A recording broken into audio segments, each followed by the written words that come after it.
What is going on, everybody? Welcome to the stream. What is happening, digital dogs? Paul, what is happening, my man? Welcome to the stream. Sped, what's going on, brother? Welcome to the stream. Man, you know, earlier we were watching Blaise talk about some different things having to do with cause and having to do with the podcast. And guys, my podcast is still around. I know we've been doing some other things, been trying out some other things. I've got a huge idea, to be fair. Recreating the old WCW. But recreating the old WCW and then having a co-host like Solo come on and then us co-host that one show. What is going on, Blaise? Welcome to the stream, brother. So...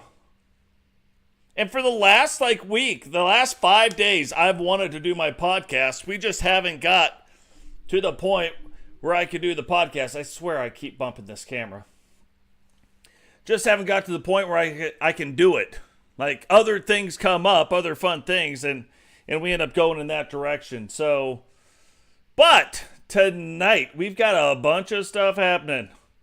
A bunch of stuff going downtown, Julie Brown.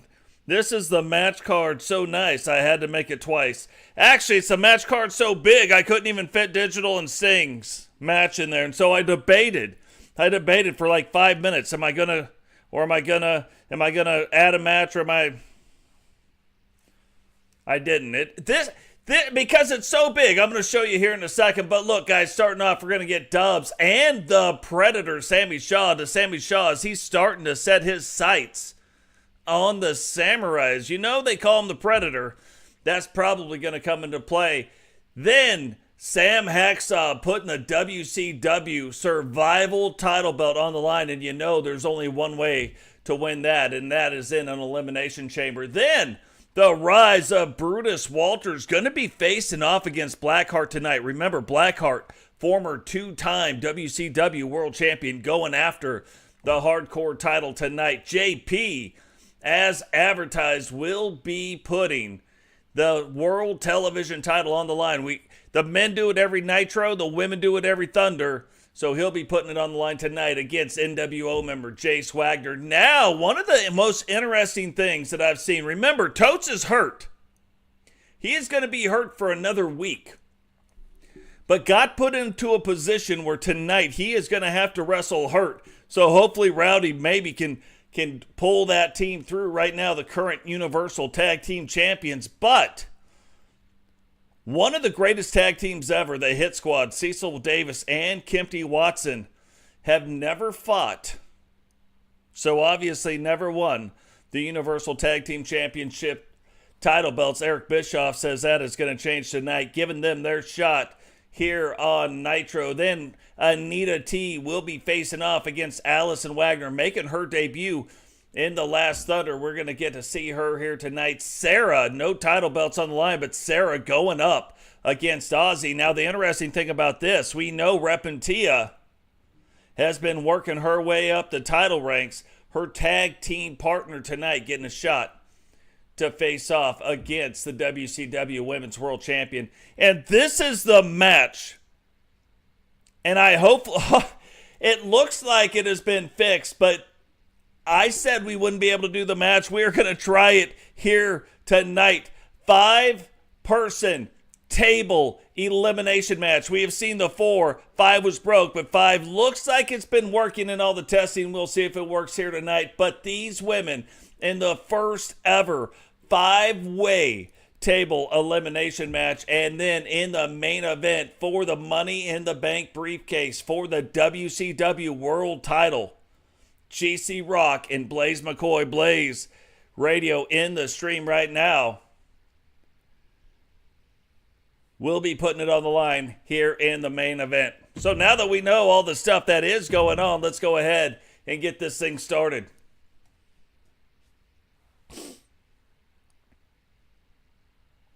And then today, what a neat day today is going to end up being anyway.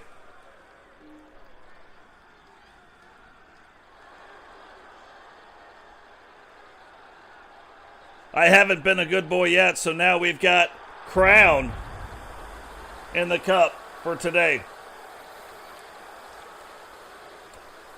Nummy.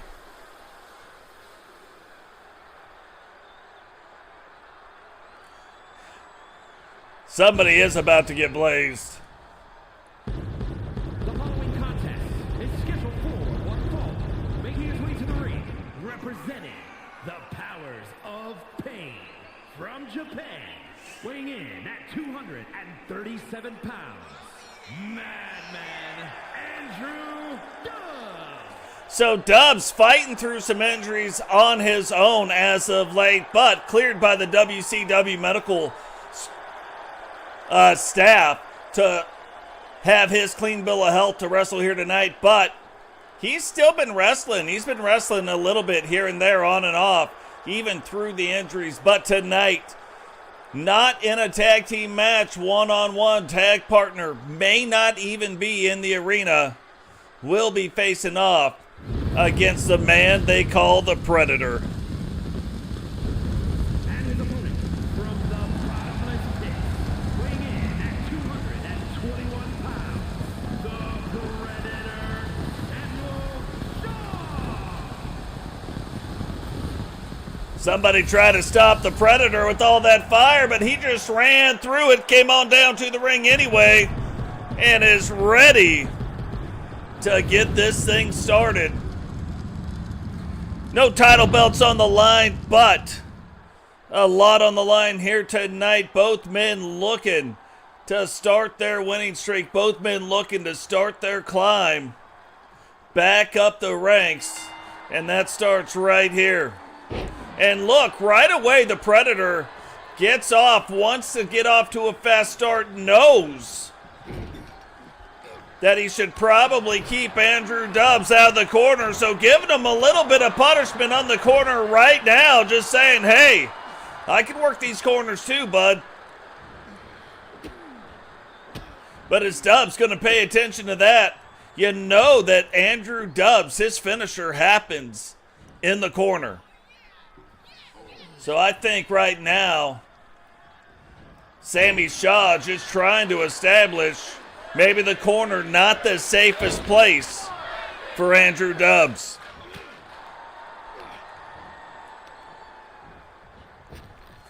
I know Iffy is not in like the chat right now, but congratulations going out to Iffy and her son coming back off a very successful trip for her son's graduation. Speaking of that, you guys would know that too if you were in the Discord. So let me do the thing that I always forget. Look at that, Dubs. Huge slam right now. Trying to get this thing turned back around. And Dubs, instead of chasing him to the outside, waited for him on the inside. And that now is the thing that is starting to turn this match around back into Dubs' favor.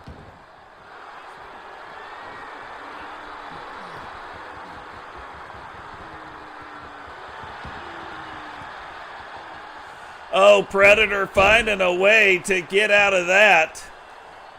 Giving them the old helicopter. Get to the chopper. Get to the chopper now. What is going on? Sentinel, welcome to the stream, brother. And it's like the Predator knows, really needing to stay in control of this match. Really needing to make sure that half of the Samurai, one of the members, does not get on a roll, because Andrew Dubs known that if he can get on a roll, if he can start to get some moves going, it does not take very many for him to end that match. Dubs now rolling out, trying to get away. Predator, though, gonna stay on the attack, not gonna let him get away. Taking him now, throwing him on the outside of that corner, and no title belts on the line right now, so you know he can absolutely win this match. You can always win the match by countout, but he can absolutely win. No title belts on the line. Title belts typically do not typically, they don't change hands, but there is no titles on the line here right now.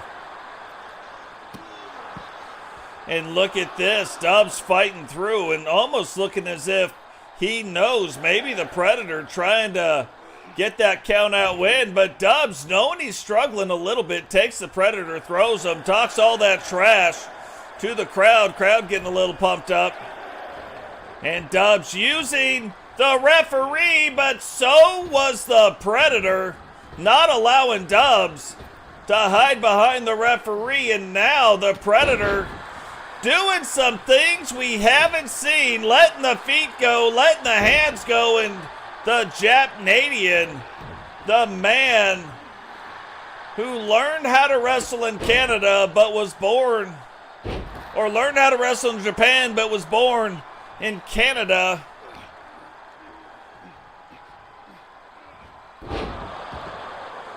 Getting some reversals of his own. Then by the time I get that all out of my mouth, the Predator already back on the attack. Picks him up. Takes him now. Gonna try to get him with the trifecta. Flips him around. And you can see that absolutely taking a toll on Dubs. Dubs rolling out of the way. And then finally gets the no-sell on that. Runs, hits him with a knee.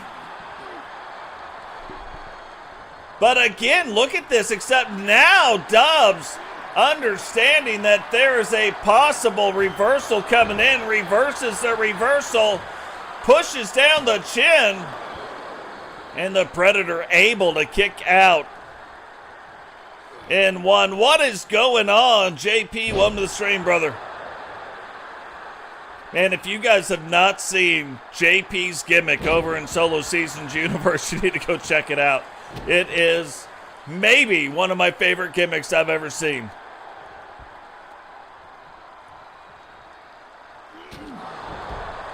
And look at that roundhouse. Two roundhouses went round the outside of his face. Now getting another knee. And JP trying to make up for some lost time right here. The Predator needing to stop it. Has been very successful stopping it all match long. Now the thing you wanted to watch, we were just going to say it. You don't want Andrew Dubs to get you in a corner. Because if Dubs is allowed to put Baby in the corner, there ain't no Patrick Swayze that's going to save you. And look at the number of things Dubs can absolutely get you with. If you end up in the corner, now Dubs getting all kinds of pumped up. Hooks the leg. 1, 2.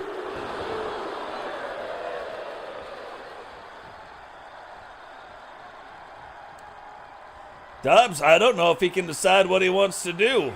Whoa, went for the knife edge chop. Predator rolling out of the way, says it is not time to get to the chopper. And the Predator could this be a mistake?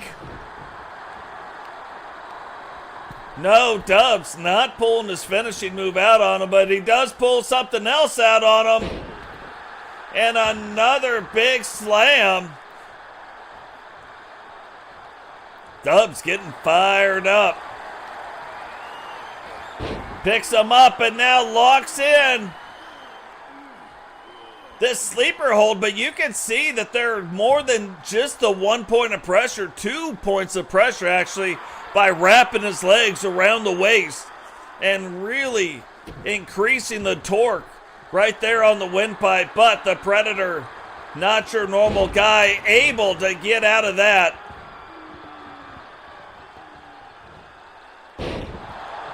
But Dubs continues the offense now, tries it again, pushes the chin down, and gets the 3 count.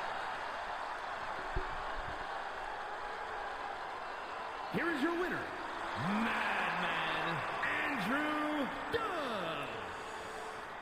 What is going on, Devin Dowley? Welcome to the stream, brother. I want to see somebody get in here that's not a member. I dare you. I dare you to try. If you're not a member of the stream or of the channel, type in the chat. I'm going to tell you, I'm going to show you something. I'm just curious if it would still work later. You know what I mean? What is going on, Solo? Welcome to the stream, brother.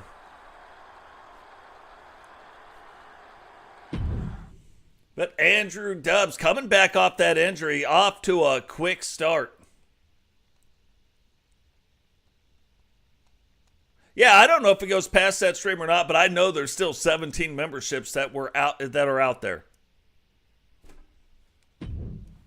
I don't know if there's a cutoff or if you could get in and figure, yeah, you are. If you're in green, you're a member. You can thank, more than likely, you could thank King Sam for that. King Sam on another level with the memberships. You're just gifting out memberships. Normally it's me and Digital Dogs, but King Sam on another level right now.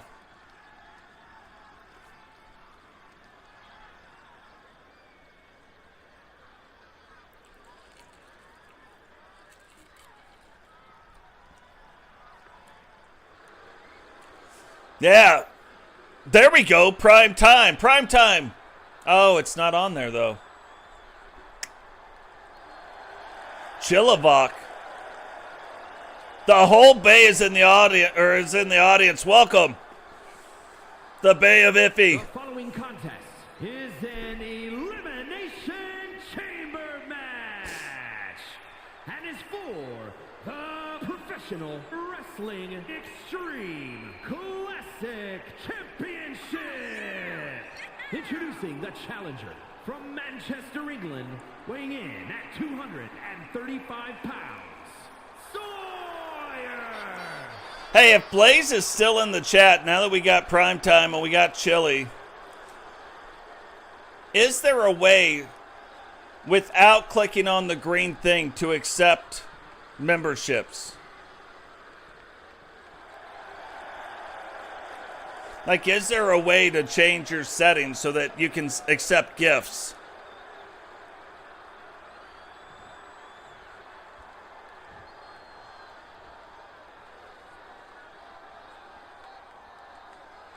Guys, too, if you guys haven't checked out Solo, me and Solo doing a lot of collaborative stuff here lately and a lot more in the future. We're actually setting up something Solo doesn't completely know about. I did send you a message, though, Solo. But where we might be able to do almost a third show, a weekly third show where we do some co-hosting.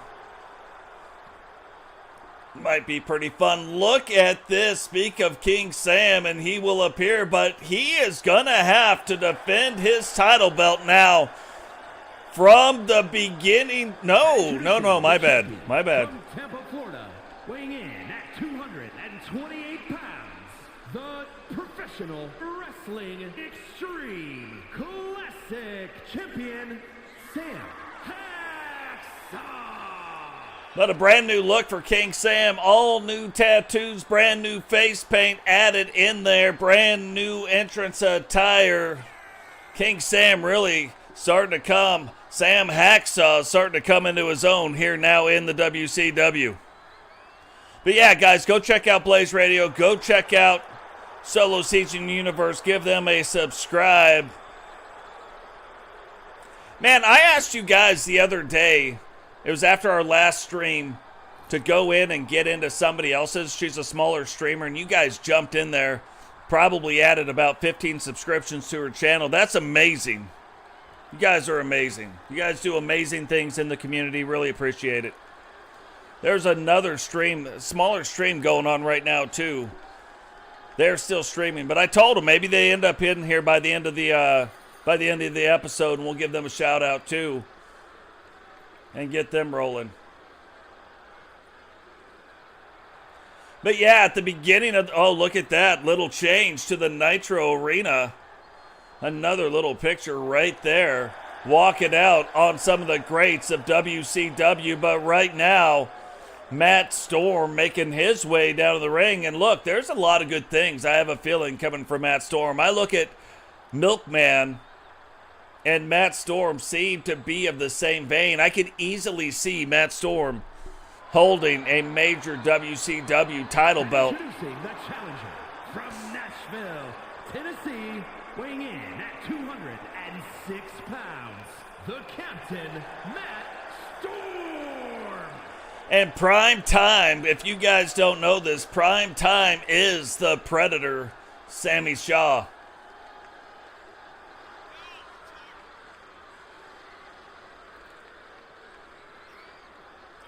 Just really interesting, you know, especially here, especially in the WCW. We've got so many storylines going on. And again, it's dictated by the game, but there are so many storylines going on right now. It is on another level. Like, we can't even get to all of them all the time. Matt Storm. One of them, Sawyer, doing some things. We got another one with the Joker. Like, there's Brooklyn Joker and the other Joker, Ken Shawn. So, but there's all these things, and that's on the men's side. Then on the women's side, we got a whole bunch of stuff going on. It is very hard to get it all in to just the episodes we're doing. So we were doing 4 episodes in a pay-per-view. We've had to stretch it to 6 because of all the great wrestling that has been going on here lately. So, very, very exciting.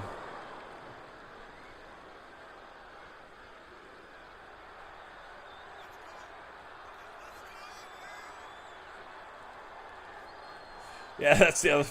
I find the little logo over the face funny. Hilarious.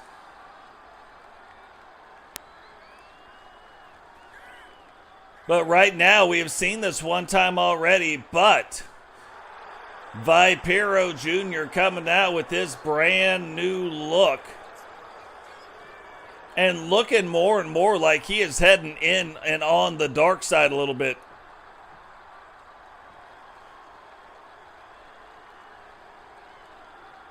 Yeah, the Predator in the very first match. Only on the second match of the evening so far, but and we have the 5-way table match for the first time ever on WCW programming. 5-table elimination match. It is going to be off the chain, off the absolute chain, off every chain that there is. And now starting to get down to the last of the competitors. I got it confused. Representing the Ascension from the edge of reality, weighing in at 198 pounds, the Dragon. I got it a little bit confused at the beginning.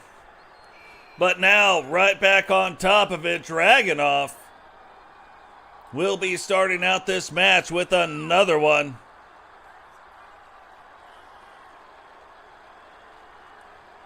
Yeah, it's funny, too. It's funny if you see where Vipero came from with the masks. They were good. But yeah, now really on another level.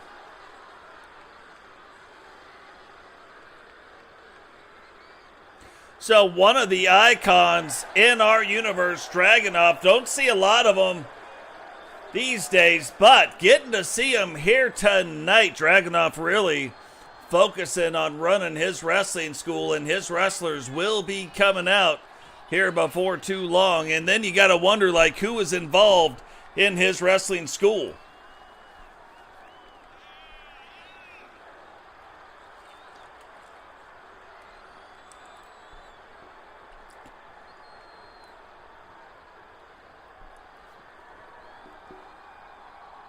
Let me see if this works, because it should technically go to one of these two. From San Juan, Puerto Rico, weighing in at 239 pounds, Archangel Angel.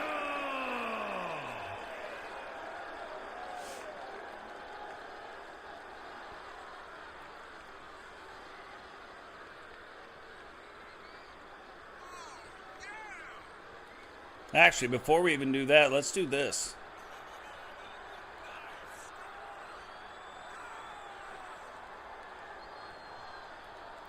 I'm going to just do a quick raid and then come back. Let's just do a quick, oh, look at this, though. Angel wearing the distinctive colors of the Wolfpack, looking like he has joined Jakai now. And maybe the pressure of leading his own faction just a little bit too much, you know what I mean? What is going on, R2K? Welcome to the stream, brother. Guys, go check out that channel real quick. Get in there and tell him Totes sent you from his live stream. Say Totes is live streaming and sent me over real quick to drop a like and subscribe to the video. Then come on back so we can watch this. Dragonuv now getting off to a very quick start against Angel, but Angel able to recover Dragonuv. And that's the thing that you got to wonder, is Dragonuv going to have a little bit of that ring rust? Because look, yeah, he is teaching a wrestling school, but that's still, we haven't seen a lot of them in the ring here as of late. We have seen quite a bit of Angel, though, and Angel starting to get on a roll once again. Starting to see those guys that started out the season that maybe they hit that bump, maybe they hit kind of a slump, but starting to see them now come back and get on a roll again. Is Angel going to continue that roll here tonight? And you can see right away Angel taking on a different attitude right now. The LWO, former LWO leader, dissolves the LWO. People go on their own way. I'm going to guess Matt Storm is next. Last time I perfectly guessed all three, or, you know, you can really only guess three. The fourth is obvious. And we are continuing our streak here. I swear I was going to say Sawyer too. Then I was like, no, it's going to be Matt Storm. But Sawyer, the third man entering into the ring.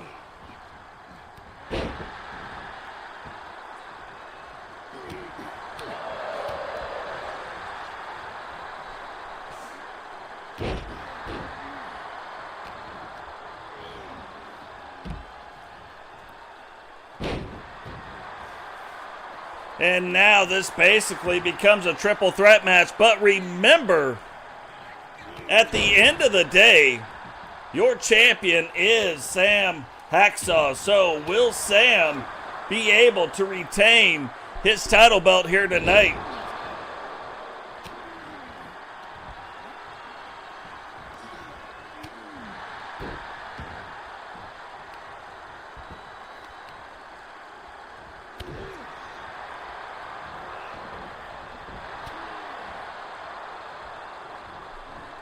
And almost kind of like the thing that you expect when you get somebody in the middle. Now, I don't think Dragonuv sees him. Angel trying to decide what to do and just barely gets out of the way. Sawyer, though, gets hit. Gets hit with the Dragon's elbow. But able to get out of the way. I didn't even guess, but now we know our champion, Sam Hacksaw, enters the ring at number 4.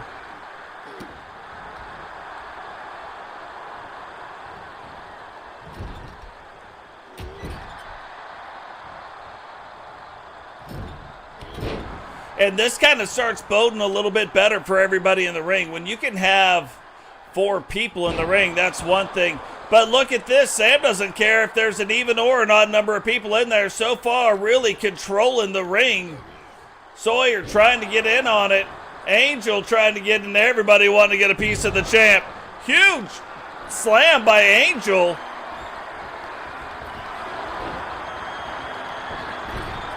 Sawyer now going for the pin. But Dragonuv still able to kick out in 1.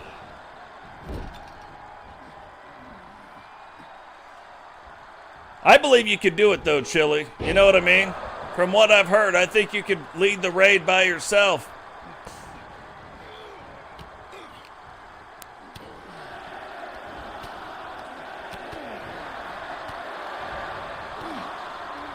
Vipero. That's my guess.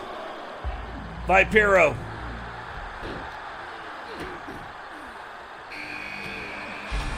Yeah, successfully guessed everything wrong the last 2 matches.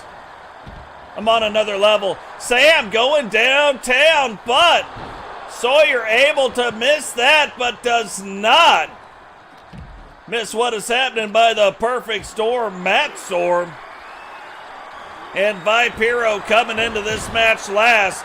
Angel and Dragonuv, the ones who started off the match, locking it up, and the other three still inside the ring doing their thing.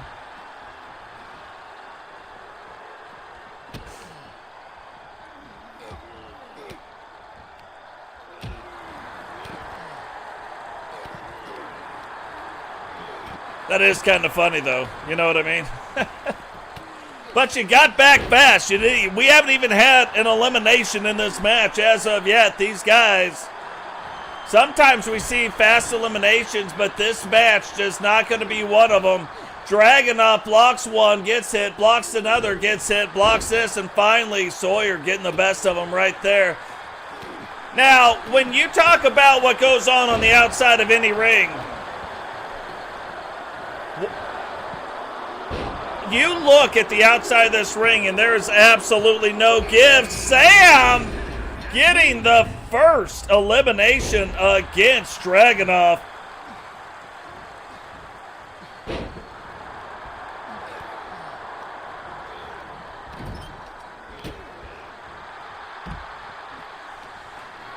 And now everybody in the ring, nobody needing to get released. One of the things we wonder about, are we going to see people really using this elimination chamber, like the different pieces of it? We haven't seen it in a while. We haven't seen anybody go through one of the elimination chambers. We haven't seen anybody get up on it. We haven't seen anybody climb the cage in a while. Are we going to see that tonight? And Matt Storm able to kick out, but look at that, a pile driver. Thought Sam tried to no-sell it, but no way. Still down on the ground. Angel now trying to control what's going on. Vipero in the corner. Sam, after that, pile driver has his sights set. Angel now rolls up the leg.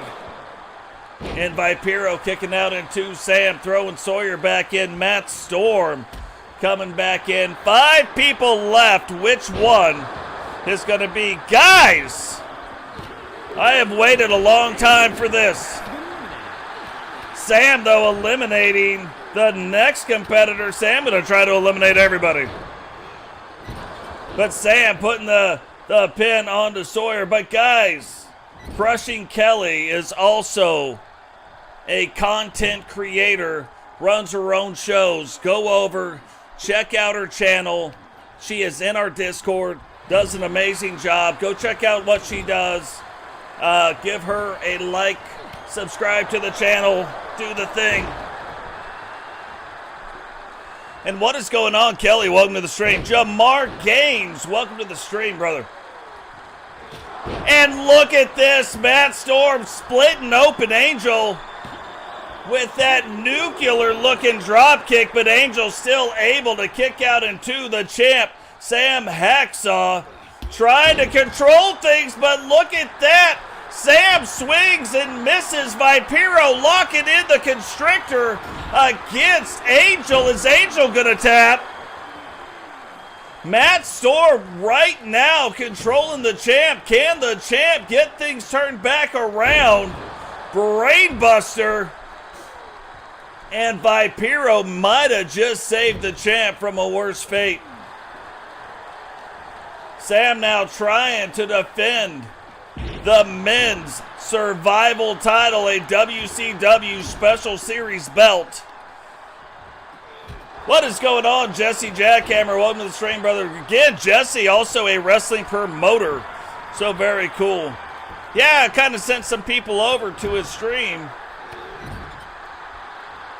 I heard Chilivok might have been the only one that made it, though.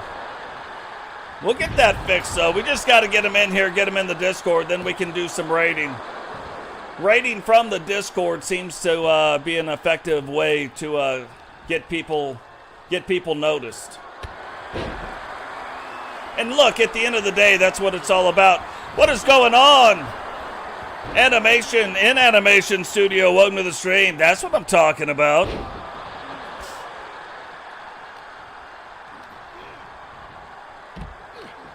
Matt Storm, look at this. Matt Storm also split open, but now, and just a devastating move inside the ring. Rolls over and rolls up Vipero, but Vipero manages to stay out of the pin, but does not manage not to get his arm stomped. You know what I mean? And now Angel on the outside, but look at this. Matt Storm saying, hey, what's up? Rolls him up, rolls him down, and a neck breaker right there. Thought he might have been going for the pin, does not. Charles Robinson managing to at least stay out of the way a little bit. Gets Vipero over in the corner. Angel with a big slam. 1, 2, 3. And now, no matter what happens, we will have a brand new WCW Survival champion.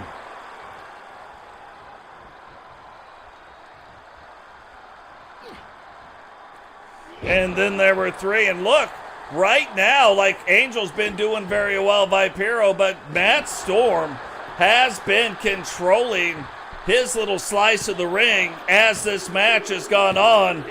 And just to prove that even further, Matt Storm taking and putting Angel out as well.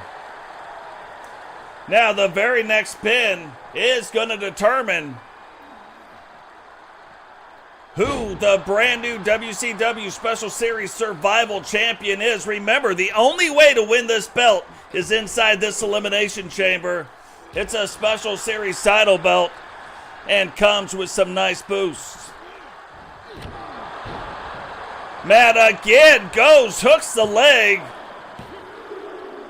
And Matt Storm becomes the brand new WCW Special Series Survivor Champion. Here is your winner, and new Professional Wrestling Extreme Classic Champion, the Captain, Matt Storm.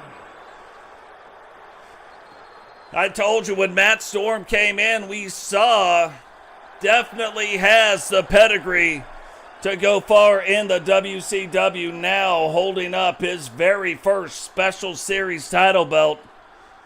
Gives him a boost and gives him an edge to land a major title in the WCW. So congratulations going out to him. What is going on, Vipero? Welcome to the stream, brother.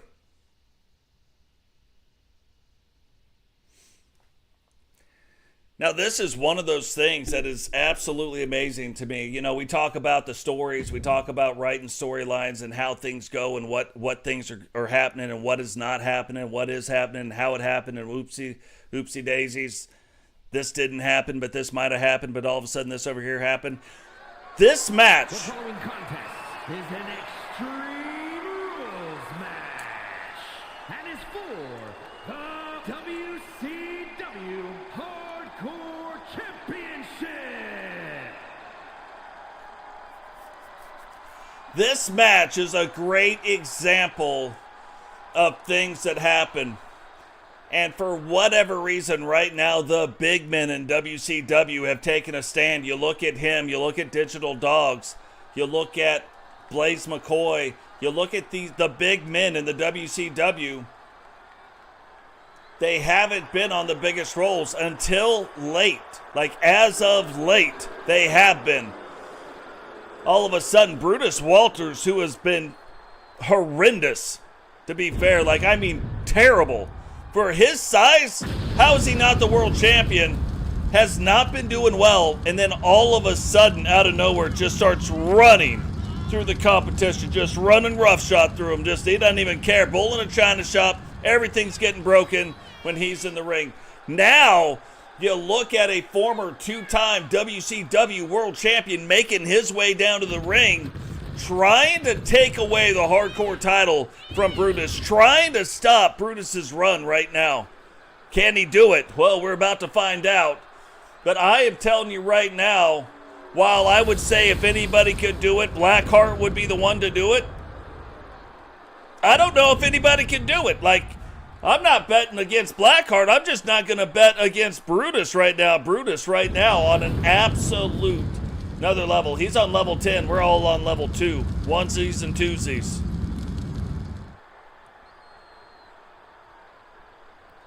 Then again, Blackheart wrestles almost supernatural. No supernatural powers, but his move, the nail in the coffin, is he going to be able to put that on a 7-foot guy? He's got to jump all the way up to where his shoulders are to put it on him. Can he do it? Does he got those kind of hops? We're about to find out. Faux show.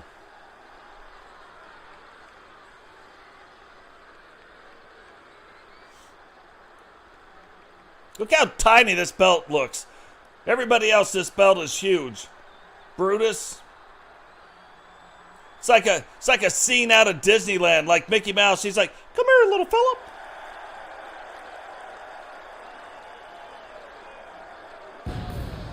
And I've said it before, but I'm going to say it one more time. If I was Blackheart, if Frankie Two Fingers was in the ring right now and I'm watching this dude walk down the ring, not having it. I'm out of there. I'm getting out of the ring. I'm going over to the ticket booth. I'm buying a ticket. I'm coming back. And I'm not sitting in the front row.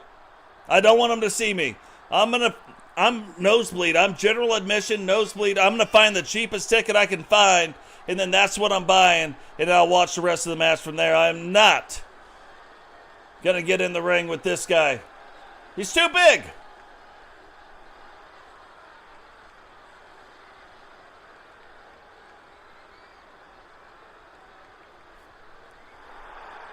J-Dog, thank you for the subscription, brother. Really appreciate that. Welcome to our community. And remember, up at the top, I've got it pinned up at the top. You can join our Discord. Lots of cool stuff going on in the Discord.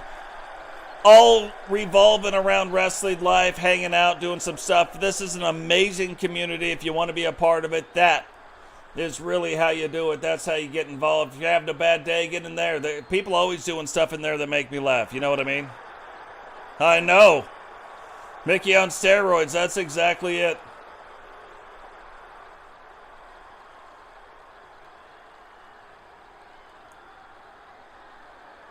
Look at the ring right now. The ring is crying, "Help me, help me."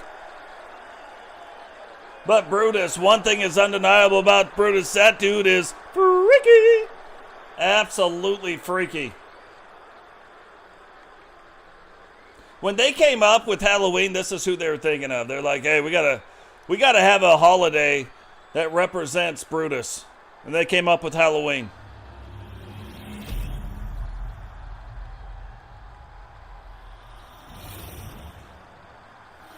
Rowdy rat.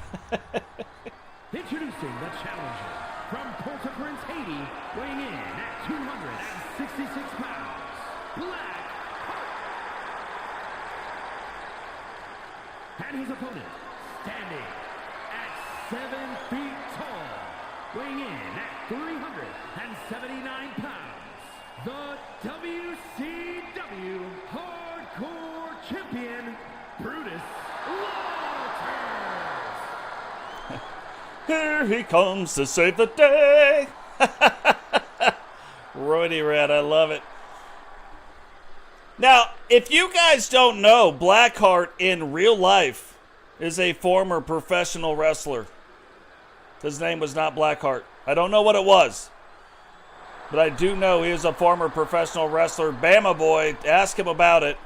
He knows a lot about it, but he was also the very first member. We have over 50 members on this channel right now. If you guys want to be a member, down where it said subscribe, you can click on there. We got some really cool different things.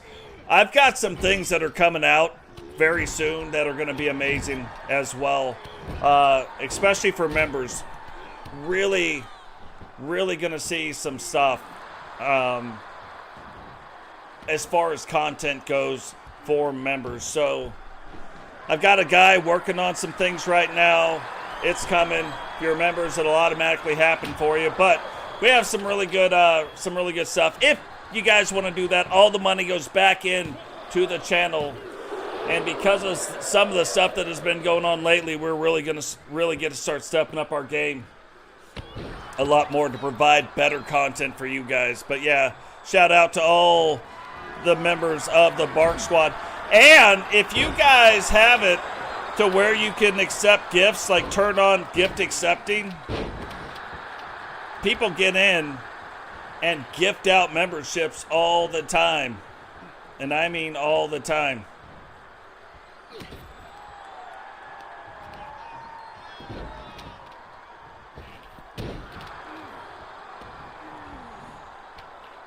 So get in there, do your thing. Make sure that you've got a gift acceptance on there, and it happens a lot. But look at this. While we've been talking about all kinds of other stuff, Warriors broke out in the ring, and Brutus has been the aggressor, already breaking things over people's scunions. Now coming out, Blackheart tries to roll out of the ring, but Brutus will not allow that to happen without a beating. Brutus now cutting on the outside of the ring, and we call the outside of the ring the great equalizer. And you can kind of see why. Brutus now going for a weapon under the ring. Blaq trying to get back on his feet.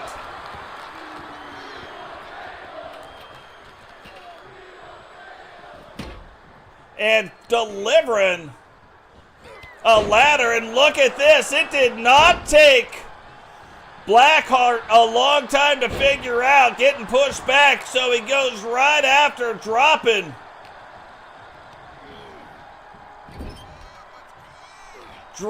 Brutus right on that ladder right away. Neck breaker right on the ladder, and that is amazing. Hooks the leg too, and almost getting the 3 count using that ladder right now against Brutus. Remember, Blackheart's finisher is the nail in the coffin, but in order for him to hit it, he has got to jump up and come back down. Is he going to be able to do that with a 7-foot guy? We are going to see now. Blackheart wanting to break some sticks over some people, but Brutus getting out of the way and absolutely buckles the legs of Brutus. Now getting that ladder, hitting him with the ladder. Is he going to set it up? Does set it up. But Brutus gets out, and Blackheart unwisely follows him. What is going on, Wally? Welcome to the stream.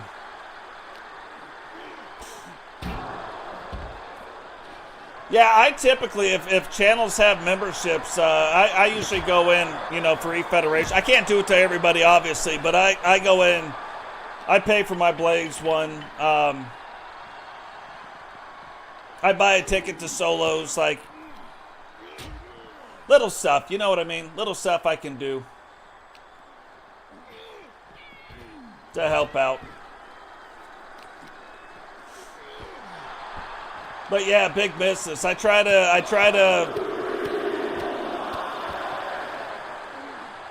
promote and help as many e-federations as I can, and some of them help and promote me as well. So I don't do it for the ladder. Like, you don't have to promote me. That's not why I do it.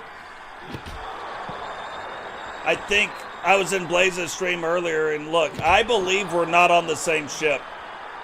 But I also believe that rising tides raise all ships.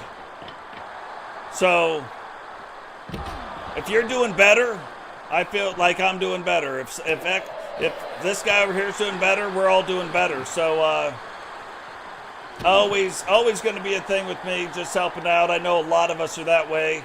A lot of us are kind of intertwined through other communities. This is the first year I even let Totes be involved in other, like my character Totes be involved in other federations. Because I was like, I don't know, maybe they can do cool stuff with them. Stuff I don't think about. So, but look at this. This has been an absolute battle. We see that ladder set up, and remember, Blackheart's the one that set it up, but who is going to be the first one to use it? And look at that. Speak of the memberships, and they will appear. 1, 2. And Blackheart able to kick out in 2. Congratulations. Digital Dogs gifting out memberships to Clyde Woolton. There we go. See, you're not the only people that mess up names. I mess them up just fine. And 3, Brutus Walters continues his domination in the hardcore division. And it's probably lucky for the other champions. WCW Hardcore Champion, Brutus Walters. Congratulations going out, though, to Raymond R. Jones, Clyde Woolton, AJ Wolf, McWayne, and Bama Boy, all receiving memberships, 30-day free memberships to the channel. And also, like we were saying before, it is probably lucky for the other WCW champions that this guy right now, being on the roll that he is holding on to the hardcore title and not moving up to a TV title, not moving up to a world title, to a United States title belt. So probably lucky right there. And speaking of title belts, every Monday Nitro, the men's WCW World Television title is on the line, and that is no different here tonight. Right now, JP getting ready to put the newly unified television championship on the line against a member of the New World Order. The following contest is scheduled for one fall and is for the WCW Undisputed World Television Championship. What is going on, Witcher sister? Welcome to the stream.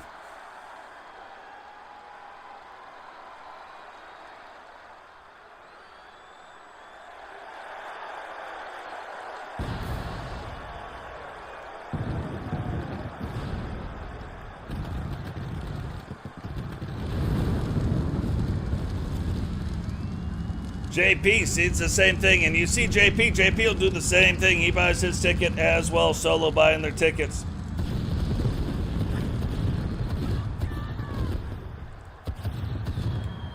It's going to be interesting, though. I've got a new co-hosting project going on.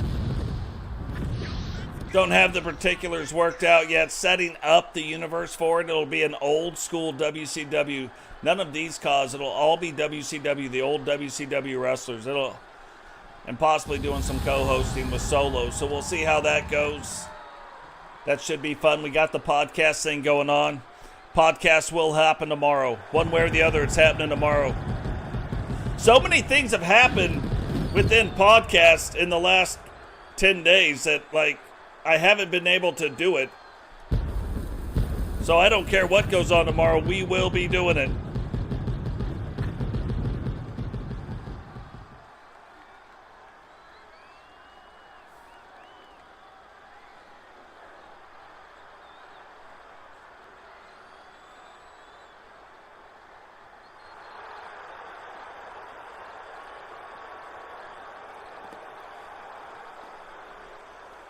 And, like, look, at the end of the day, when you start looking at everything, you're like, hey, what is this? What is that?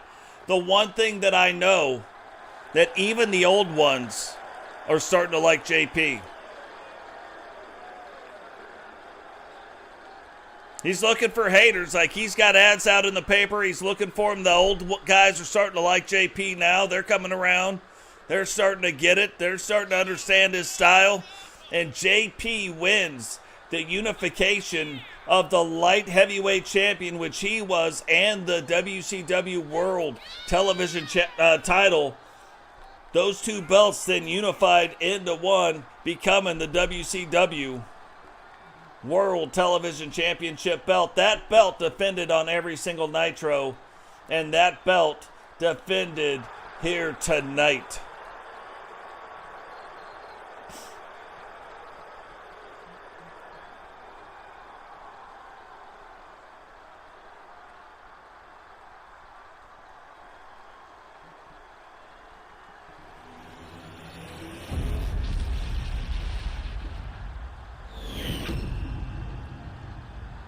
Introducing the challenger from Huntsville, Alabama, weighing in at 239 pounds, Jace Wagner.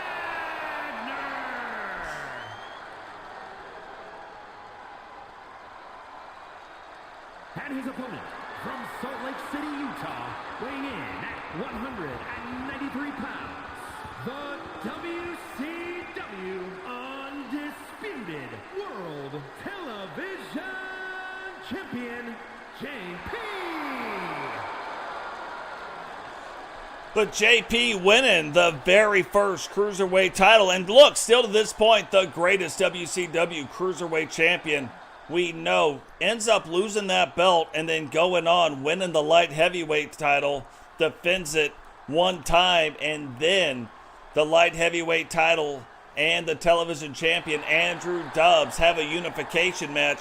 And the light heavyweight championship then turns into, because look, at the end of the day, this is my favorite belt. You can't show me a belt anywhere that's better than this belt. I won't believe you. This is the craziest looking belt. I mean, as far as realism, it's amazing. That's the belt by which I judge all my belts on. That's the belt I judge everybody's belts on, to be fair. And don't get me wrong, I'm not saying there aren't other good belts. People take that the wrong way when I say this is the best, but I mean it. This is the best. The top 100 belts are pretty cool too, you know what I mean? So I'm just saying.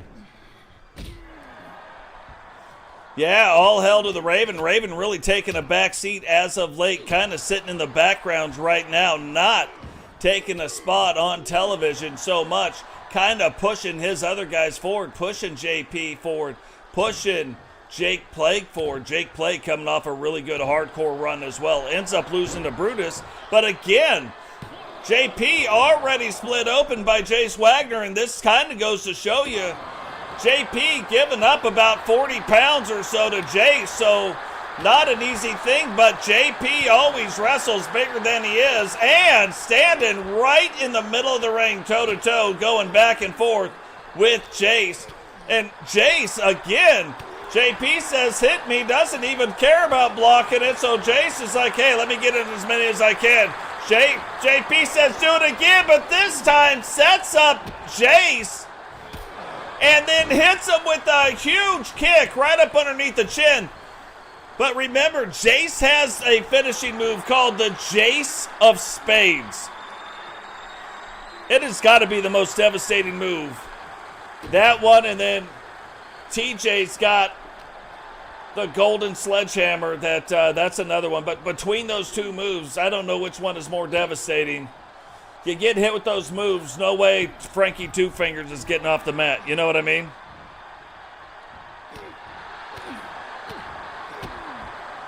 Yeah, WCW is my thing for sure. I liked all wrestling, but I loved WCW. That was like my must-watch TV every week. I never missed it. Never missed an episode.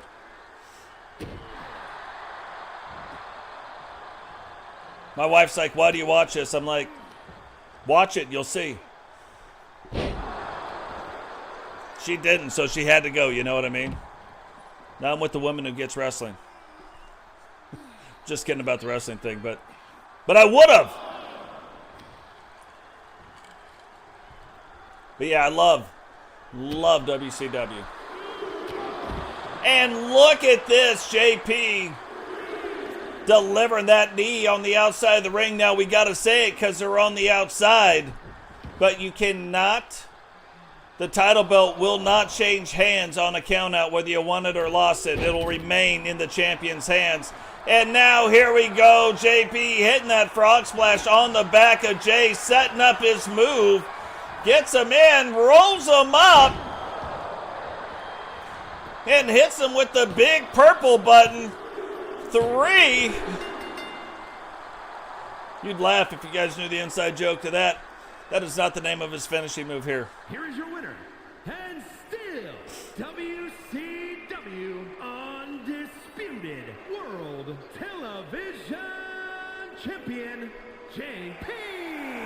But JP holding it down for the Judgment Day, holding on to that WCW World Television title, starting to extend. starting to extend. I know it doesn't even work with purple. The big red button, right? Doesn't even work with purple. I said it, but it doesn't, nobody gets it.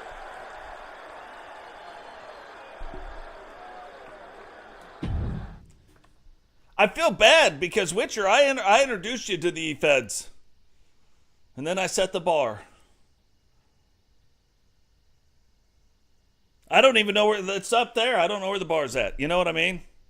I feel bad. I feel bad when our people have to go into other E-Feds. But I'll tell you this. I promote other really good E-Federations. So I'm telling you, Crushing Kelly, go check her out. I'm telling you. Go check her out. Solo, Blaise, great E-Federations. So here we go. We talked about this at the top of the show. Totes my goats actually hurt for the next week. But Eric Bischoff right now forcing the match because the Hit Squad has never challenged for the Universal Tag Team titles, which that has got to be some kind of oversight by the powers that be. But that getting rectified here tonight. Not the WCW World title belts, but the Universal World title belts will be defended here on Nitro tonight. The Hit Squad getting their shot at them right now. And look, if there was going to be a time to win them, it'd be the time when Totes is hurt. Rowdy, though, coming off an injury, back at full strength, getting his clearing by the WCW medical staff. But still, he's coming back off it, so does he have a little bit of ring rust? These guys have been wrestling. The Hit Squad have been wrestling night in, night out. And now Totes injured, but being forced to wrestle here tonight.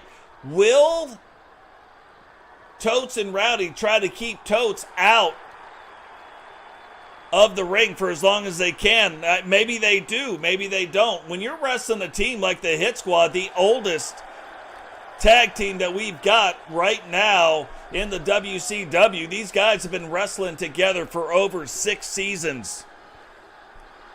So when you've got that kind of cohesion, that kind of knowledge of one another and how they wrestle, they can really dictate how a match goes.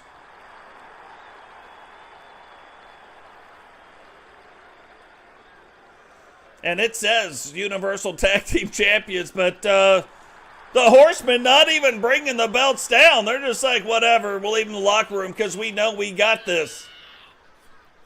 So Totes my goats and Rowdy coming down. Totes becoming the second behind Jane, the first male, but the second overall Grand Slam Universal Champion. What is going on, Jay Vulture? Welcome to the stream, brother. Absolutely. That's what it's all about at the end of the day.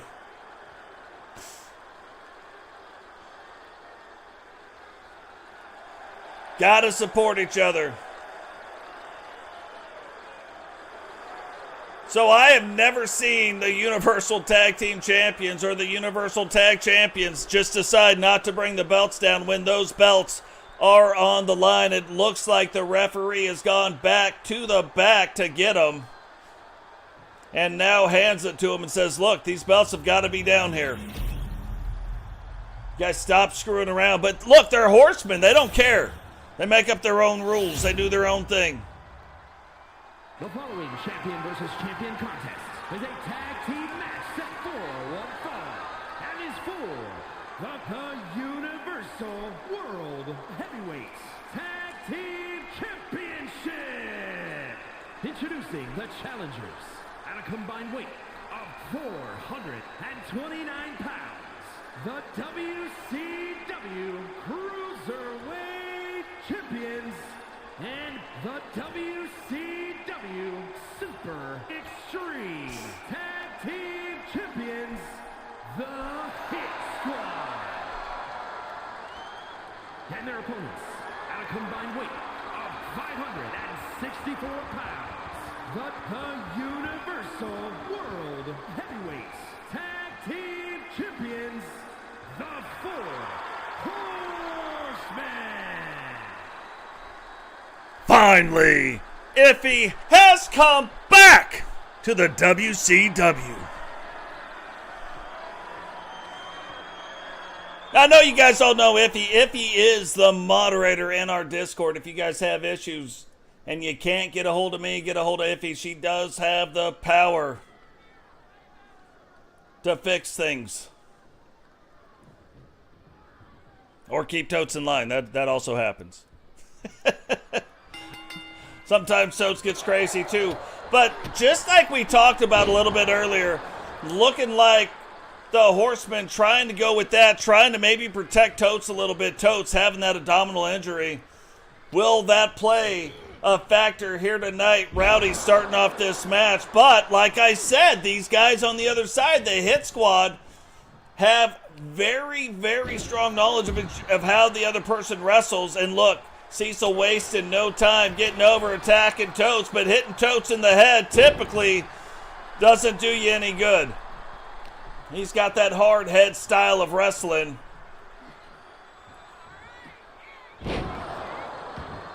And now Rowdy trying to use that to get on track in this match.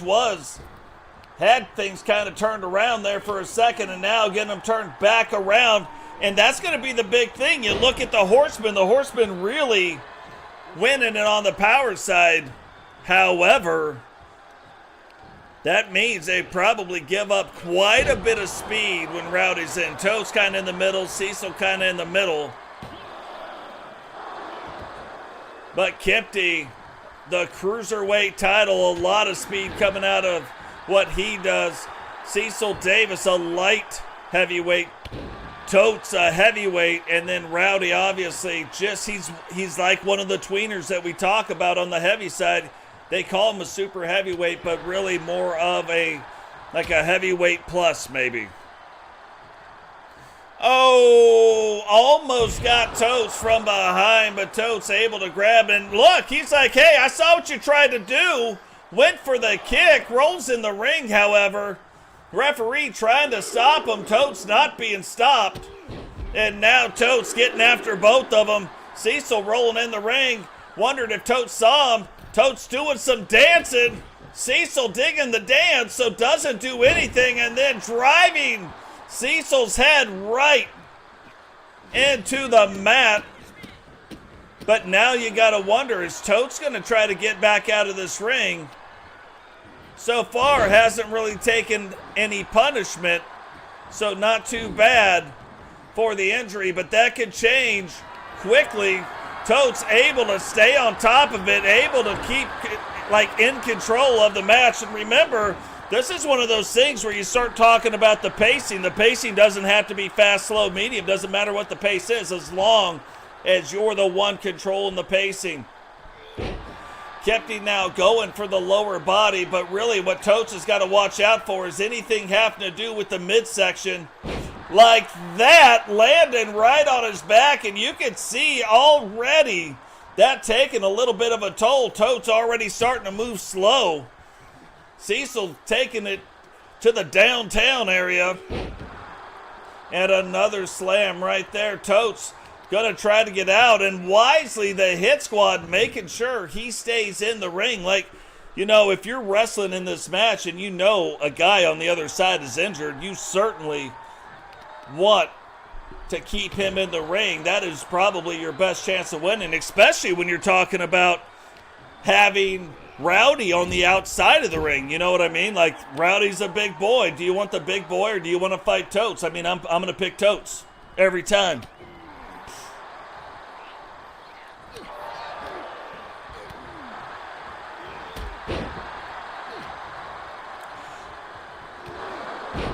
Thank you. I'm going to take that as a compliment because that's absolutely what I go for. My normal voice is nothing like this.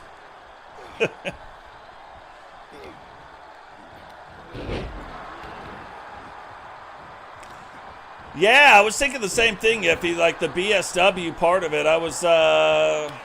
I'm not even kidding. I never thought of it. Look at that. Kempty laying everything he's got, all of his weight into that clothesline, knocking Rowdy back out onto the ground. And this is the part where if anything happens, they want to stay in control. And there it is. Hits him with the finisher, but Totes in to break it up. And then right back out of the ring. But look at this. Kempty does not like how that's going at all. Totes says he doesn't care. Delivers a bow right to the face. And look at this. Kempty on another level trying to control the entire part of the ring. And absolutely doing it.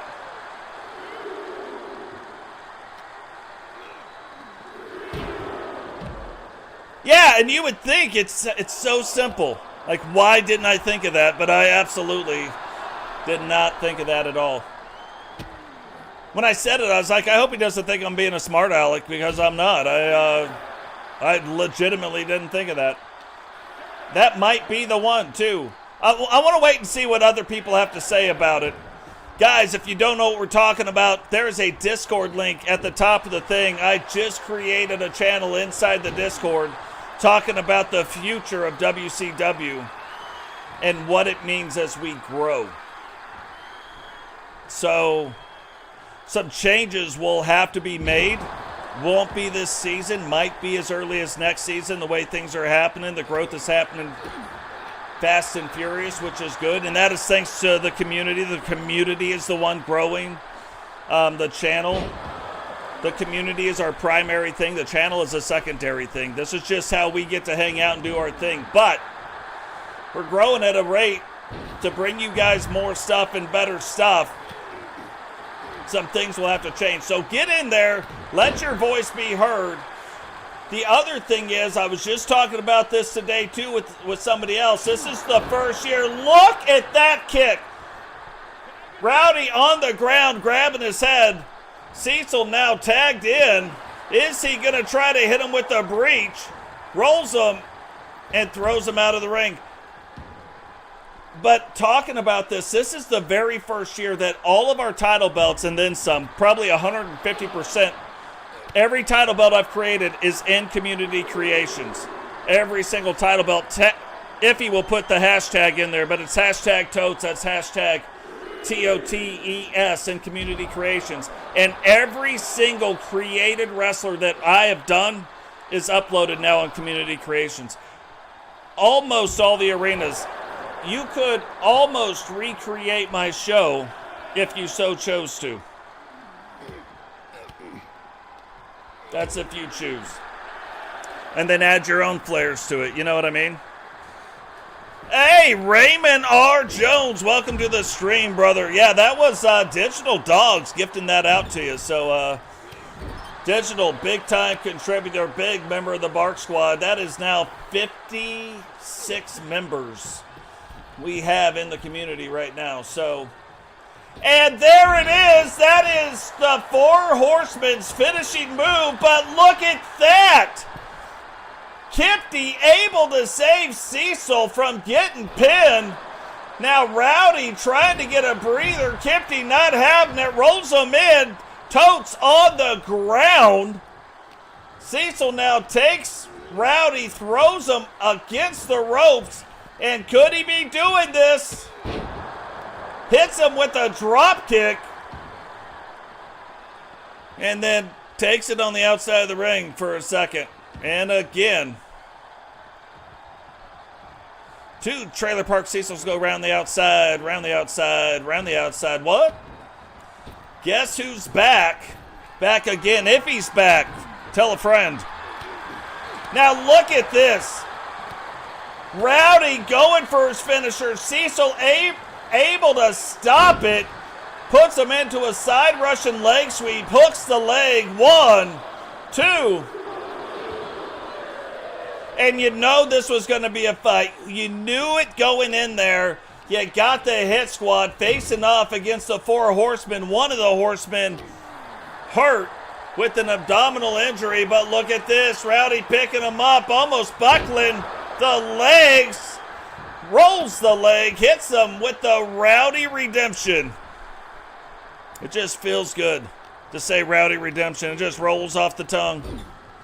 Rowdy now throws him into the corner. Are we going to see another double team move? No, we're not.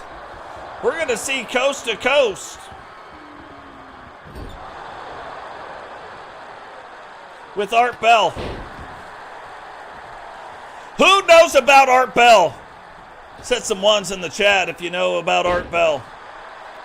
Rowdy absolutely unloading on Cecil right now. Can Cecil withstand what is going on? Double team move. Totes now coming in. And here they go again. Is this going to be it? Can they retain the title belts?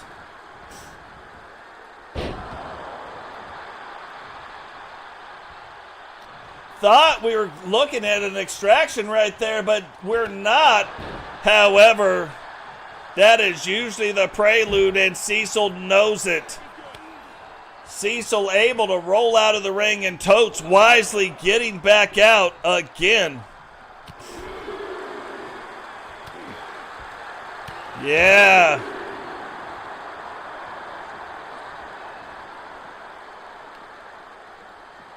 And guys, look, while we got a second, if you're new to the channel, remember, drop a like on the video. Subscribe if you're new. Turn on the bell notification so you don't miss any time we go live. Share the video. And then send a congratulations out to Iffy, her son graduating. And her just getting back. I mean, just now getting back from her son's graduation. So big congratulations out to Iffy. She will tell you where he graduated from. Proud mama moments right there. And remember, the Horsemen don't care how they win. They just win. So even though the belts can't change hands, if they feel like they're going to lose this match, we've seen them do it on a number of occasions. They will get out of the ring. They'll take a count out. They'll make you have a count out. They'll do whatever they got to do.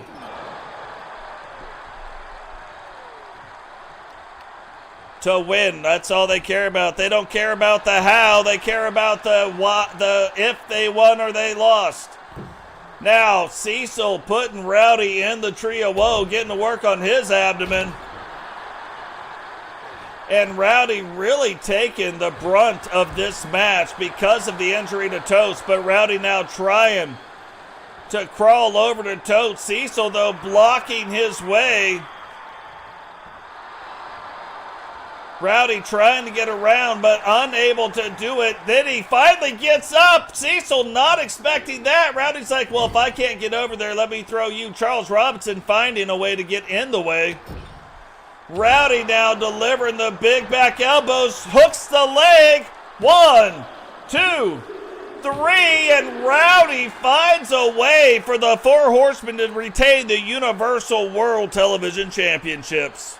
Here are your winners, and still the Universal World Heavyweights Tag Team Champions, the Four Horsemen. That is what matters. Where are you at weapon qual? You know what I mean? At the end of the day. My entire career, my entire 12-year career, I was always number one with an M16. Until I got two of my first sergeants. They were back-to-back, though. I would beat them, they would beat me. But it would go back and forth. And then one of them made a shot in combat that is ridiculous. I made some too, but I'm talking a non-lethal shot. They made a shot that hit an engine block on a vehicle from behind. He shot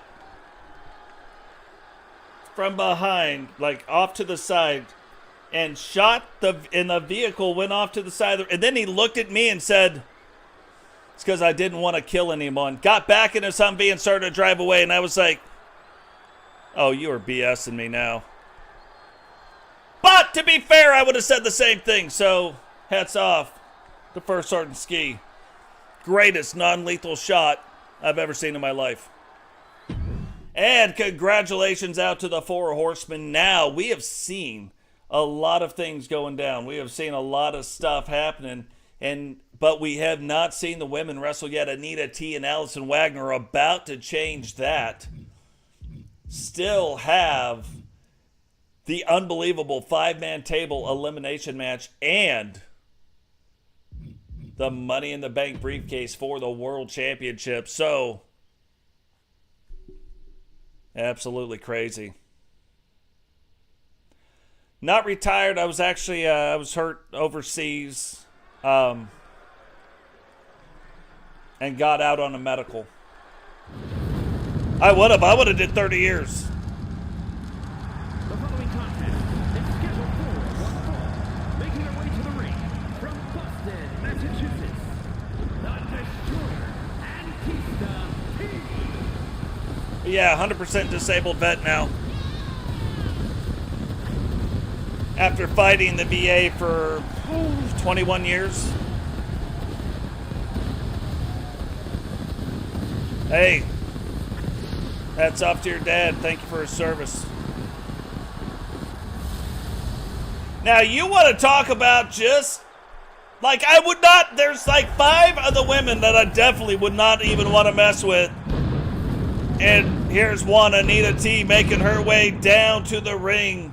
Calls herself the Destroyer. Also a part of the Bedazzled Jawbone Digital Dogs Club and identified by the Bedazzled Skull and Crossbones on her outfit. And representing the NWO from the Garden of Eden, Allison Wagner. Hey, thank you for your dad's service. That's the thing. People are like, oh, it wasn't mine, it was my dad's. Okay. The hardest job in the military. The hardest job in the military. Military spouse. Look, I went to war. I knew where the bad guys were. I was in over 350 firefights. I don't know how many. I don't know the number. I just know that that's what it says on my award. But it was a lot of firefights. But I always knew the enemy was like that way. Military spouse, when you leave, like all of a sudden, they got to become the moms or the dads or the aunts and the uncles and the babysitters and the workers and the like everything. They become everybody. So, and then they don't know if the next phone call is a call saying that the person they love the most in the world is no longer in the world. Because they had to give the ultimate sacrifice. So, like, I always thank family members, too, for their service. Because that is, it's not easy. It's not easy. So, military families, those people are cut out of different cloths. And not at birth. That cloth is made when they join the military. So, always hats off to all of them. But right now, that is not what's going on. What is happening? Anita T in the ring facing off against a member of the NWO. And look at this. After losing her first match in an absolute battle, you can see kind of motivated right now on another level. But Allison Wagner, too, trying to get things going back in her direction. She has been seeing kind of a dip right now, a little bit in production, but wanting to get that turned back around, Anita not being the one to let her either. So this is going to be an absolute battle, and look at that. One kick to the midsection, and then a little flippity-doo-dah, top of the noggin to you, and the Destroyer, Anita T, getting all kinds of excited in the center of this ring and using that momentum right now against Allison Wagner. You know, you look at the faction of the New World Order on the women's side. They are the oldest faction in our universe. Starting in season 1, Allison left for a little while and now back again in season 6. But after that big move coming off the top rope, Allison able to kick out in one. A little 5-star type frog splash off of the ropes. Here it comes again, but this time telegraphing it. Allison sees it coming in, delivers 2 feet to the side of the head. Call Dr. Allison in the morning. Played it up to the crowd, though, and might not have been the best move. Anita T getting in, recovering quickly from that move, and now getting back to work on Allison.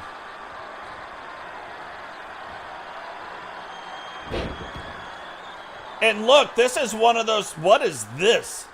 What kind of business is going on there? Looking like it was almost, she almost put her in some kind of weird submission hold, but then maybe even wisely letting it go to stay in control. And here we go. Hits her with the finisher, rolls her up. 1, 2, 3, and Anita T getting her first win here in the WCW. Here is your winner, the Destroyer, Anita T. When you look at her finishing move, she likes to call that finishing move the shallow grave. So hitting her with the shallow grave here tonight. And Allison unable to kick out of it. So that's something moving forward we're going to want to see. She hit her with it one time. She did not kick out. Man, I'm going to tell you a funny story. Not funny, ha-ha, but a funny story about that, Kelly. Vietnam compared to what we did. But before we do that, let's real quick. I always like looking at some of the different scenes that we could possibly have. This one of them, almost the one that we use when we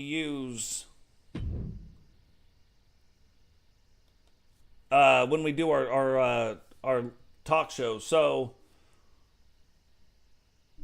it's funny, you'd think because of the logo being in front of my face, but most of the time it wasn't. Not until recently. I just think it's funny that it's there, so I've left it there. But we were coming back from Iraq on mid-tour, and we had to stay overnight at a hotel in the States in Baltimore. The hotel said that we could go down and drink and do whatever, but I was like, look, the only clothes that we have are our uniforms, and we cannot go out in public and drink in our uniforms with civilians. So they went into their hotel bar, explained the situation, and people, the civilians that were in that bar, left to allow us to go in, and they closed the bar except for us. The Champion versus Champion contest is scheduled for one fall. Making our way to the ring, representing the Outlaws from the Queen City, the WCW Women's World Champion, the phenomenal one, Moxley. Now, a couple of people stayed in the bar because they were vets, so they got to stay in the bar with us. We sat down, we started drinking. Before the people left the bar, they left money for a bar tab, and that money was high enough that we didn't pay for a drink. And we were all willing to pay for drinks and do whatever. But we ended up not paying for a drink. One of the guys that I sat there and I talked with the longest found out that he was a Vietnam vet, and it's really funny because... And representing the Gate Crushers from New York, one half of the Universal Women's World Tag Team Champions, Serra! Because as he's talking and telling stories, I said, wait, were you in Vietnam? And he's like, yeah. I said, oh, man. I said, why are you paying for drinks? I said, So I told the bar, I was like, this guy's with us. He doesn't pay for drinks either. So they ended up giving him back his money and taking the money off of the tab, because that money more than paid for the tips, more than paid for everything. Because you think about the different way when the guys from Vietnam came back, they weren't like high fives. They were treated very poorly. we came back. You know, we got a standing ovation in an airport. I have some other bad stories about coming back and stuff, but that wasn't one of them. Like, it was really cool to have that. And it's funny, and you probably know this, you get some veterans together, and those veterans just sit down and shut up and listen to their stories. It's on another level. Like, you're going to hear things. If you get your dad around vets, you're going to hear stories you don't hear. That's why, like, my wife has heard a lot of them now because she sees it. But you get me around other vets, and we'll kind of start opening up. Okay, it's a safe space because we get it. But, yeah, it's interesting. But back to the WCW right now. Huge opportunity for Serra. You look at this. Repentia could be taking a shot here before too long at Ozzy. Repentia has been on a tear in the women's division as of late. Recently losing, though, the WCW television title. So probably will be looking to go after the United States title, maybe even the world title. Like, she has done some things with some of the special series title belts. She has done some things in the tag team division. She has done some things and some other things. But tonight, giving Serra a chance to go up against Ozzy. And really what this does, it also proves Serra's mettle. Is she ready to go up against one of the greatest, Ozzy, our greatest WCW Women's World Champion, able to win the belt and then go on to defend it 11 straight times. That was a record. She was the very first one to do it. Oh, permission's always granted. Permission's always granted.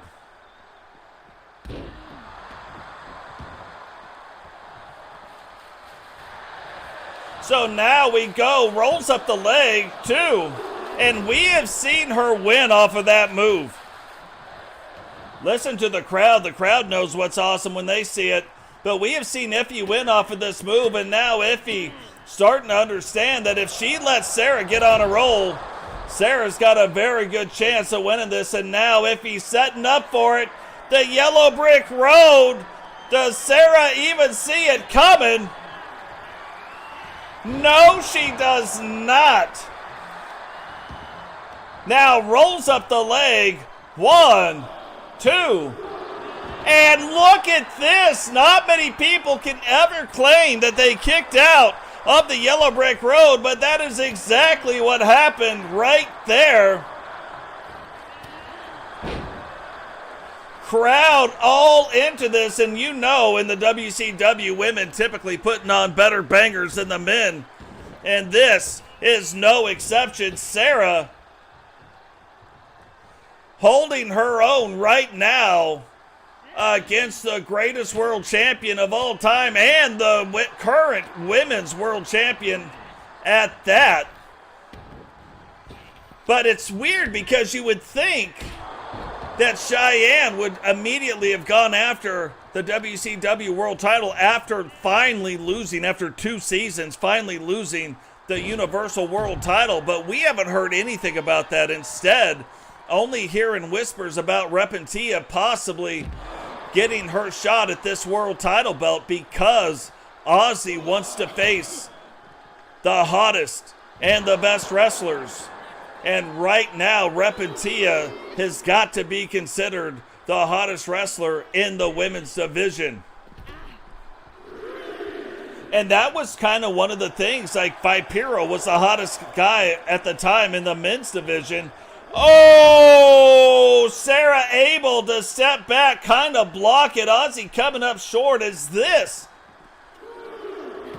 going to be the crack she needed to, like, break through the armor of the defenses of Ozzy? Instead, Ozzy kind of turns it around. Serra turns it around, and Serra staying on the offense, driving both hands into the head of Ozzy on the ground. Oh, that was a mistake. Serra told Ozzy to come on, and Ozzy said, all right, 2, 3, and Ozzy comes away with the victory here tonight. Oh, and look at this. This is not the first time this has happened. Tia again coming out and letting Ozzy know she accepts the challenge. That is the second time we have seen that already.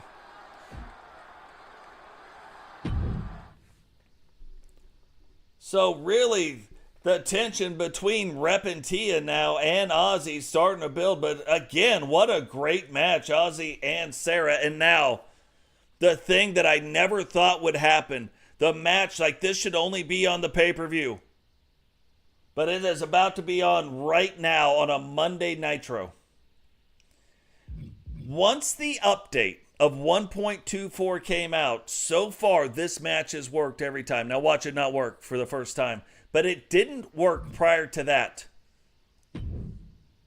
You were about to see a 5-women elimination tables match.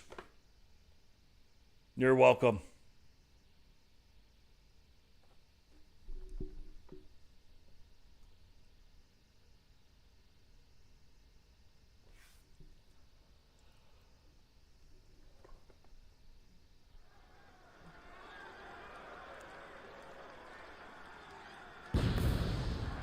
Yeah, she was telling me about that. I was like, God, you should have sent some pictures. I love it.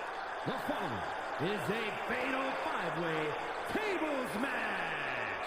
Making her way to the ring, representing the Order from Sin City, May.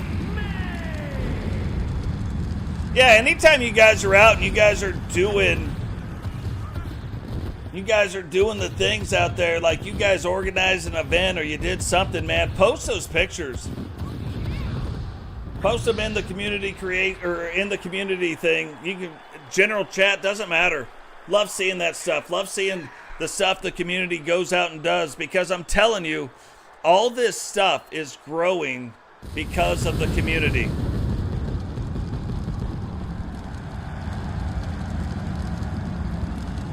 But getting to see, like, if it's a veterans event, I don't care what it is. Tia, she PM'd them to me, but she sent me some pictures of, and I'm not posting people's pictures if they don't want to see it, but then I get to talk about it, but where they went in to a children's hospital. The originals from Puerto Vallarta, Mexico. The mechanic,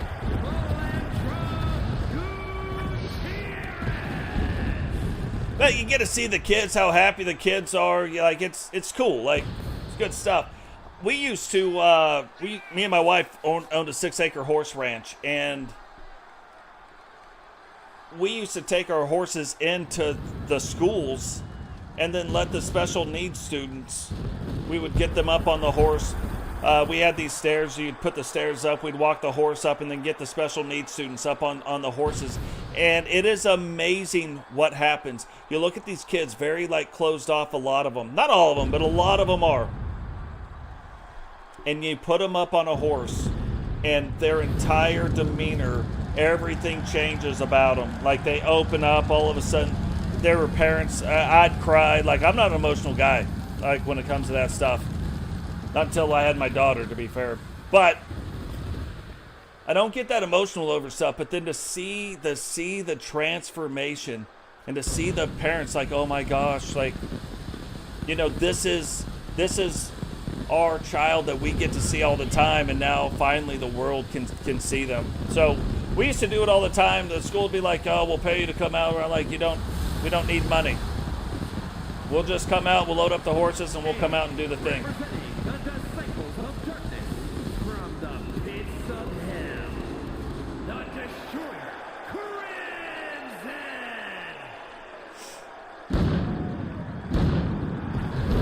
Again, talking about freaky Crimson, the largest female competitor we have, the daughter of Kane, choosing the WCW to make her mark for very much the same reason that Jade Cargill decided not to sign with the WWE.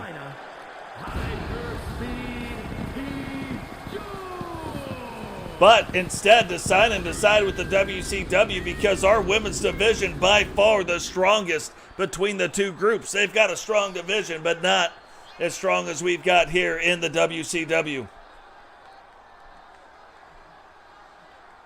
Hey, Kelly, you can post your link right here in the stream. It's all good. But now you're looking at 5 of the toughest women. Not to say there ain't more tough women in the division, but 5 of the toughest women once the next one comes out. But you look at TJones having the golden sledgehammer, Melinda, Rebecca. And representing the Outlaws from Virginia, the WCW Extreme Classic Champion, Rebecca Dawn. But Rebecca, your survival champion. And you got to be tough. If you've got a mohawk, you're a girl with a mohawk that's that tall, you got to be tough. There's no other way. It's the only way it can be. Ain't no weak people wearing mohawks, you know what I mean? And then Crimson. Obviously, Crimson, largest female wrestler like on the planet.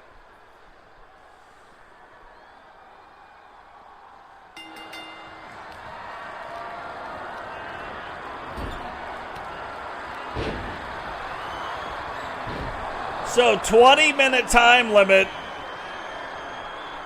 just in case the match doesn't work, just in case they get hung up. But I told you, I've tested this now many times since the new update. It has worked, so I'm looking forward to a crazy good match. These 5 women getting ready to put on the match of a lifetime, a match that all of us should have to pay for just to watch. And look at this right away. Going after the table, but Rebecca not having it. Now taking Crimson, throwing her in the ring and says, no, I'm going to leave the table out here. And that's overall the issue. Oh, the Fafo slam. Crimson messing around and finding out right now. Gets herself in the corner. Iffy now whipping Mimi over to the corner. Those two having quite the battle for the last few weeks, really. And now TJ getting Crimson up in the air. Melinda stomping Becky. And now going after the table. Looked like TJones was about to come over and fly out of the ring, maybe take flight, but instead going after Mimi. And our very first table delivered by Melinda in the ring. Crimson right on top, and TJones trying to put a stop to some things, but unable to do it. Stop sign now, table both in the ring. What is going on? Derek Falowski, welcome to the stream. Falkowski, god dog it. I'm going to get it right the first time one of these days. Becky wisely using that rope against her opponent, now going after TJ. And back and forth all of them go. Becky picking up the table and going and setting it up. And if it's set up, you know what that means. That means somebody's night could end, and end with a quickness.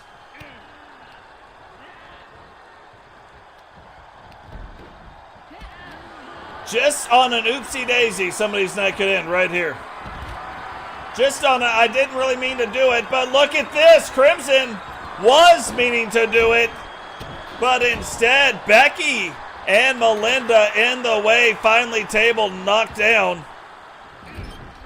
And nobody going through that table as of yet. Mimi going to set it up. And a side Russian leg sweep. Nobody goes through the table again. Just able to knock it over. And another side Russian leg sweep. Crimson taking Mimi up top.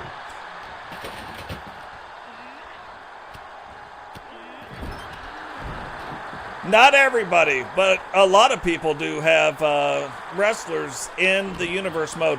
Best way to get into the Universe Mode, show up a few times. If you're not in our Discord, there's a link to our Discord right above. Join the Discord. That's the easiest way to communicate with me. But as we get to knowing the community, we will get you in.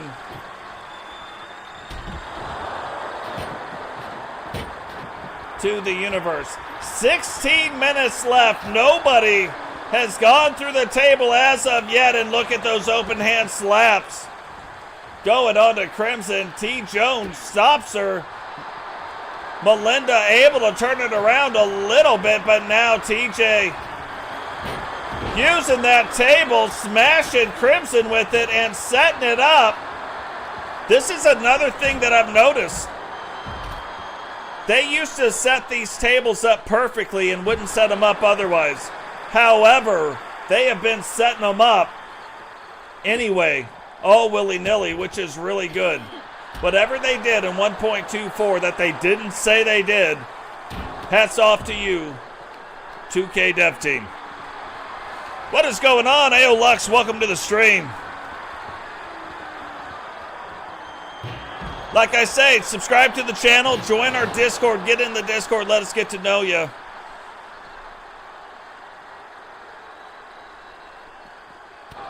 Typically, there isn't slots for people to have multiple wrestlers. Like, we have 97 people in our Universe Mode right now.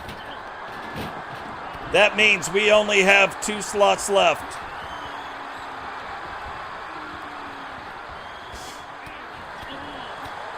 Yeah, Iffy is in this match right now. Iffy is Melinda. And look at that. TJones coming off of the ropes.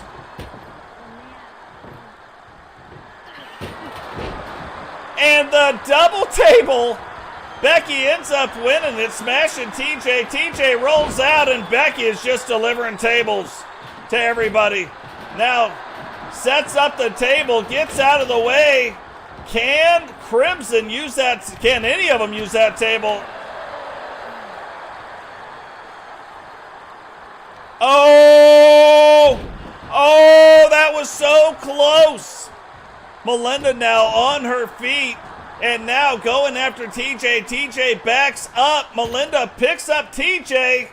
Slams her down, but again, nobody going through the table. Mimi up against the table. Can Crimson get it done? And Crimson tables Mimi. And then throws a table at Melinda.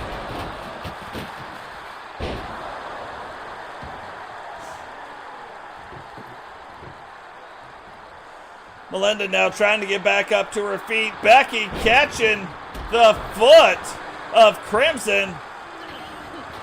Melinda going to hit TJones, but TJones stopping her. And Becky almost puts Crimson through a table. And Becky is like the queen of double table victories.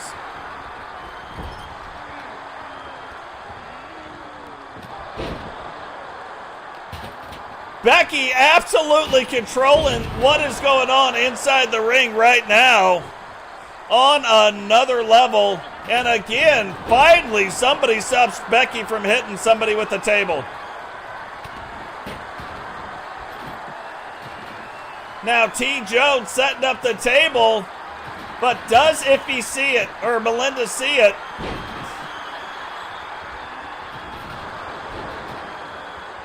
Don't know if she saw it, but was able to break it up. Now gets thrown in the corner, and I'm going to tell you what.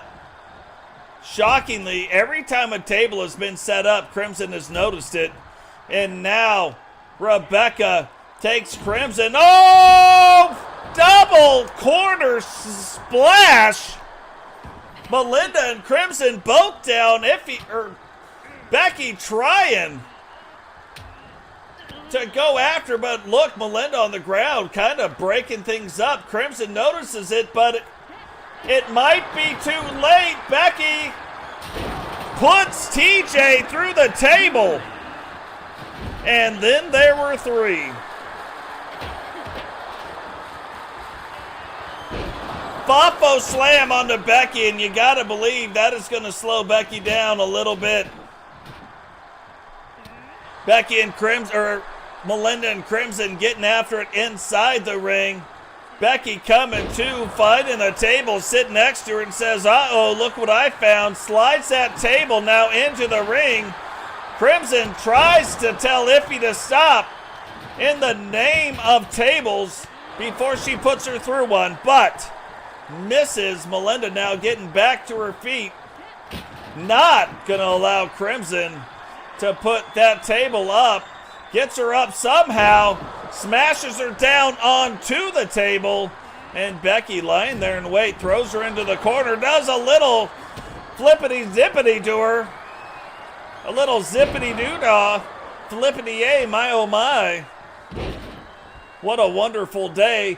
Now Crimson, huge clothesline, 10 minutes left in this match. Crimson now setting up the table. Melinda outside the ring. You can tell, oh, little feign DDT.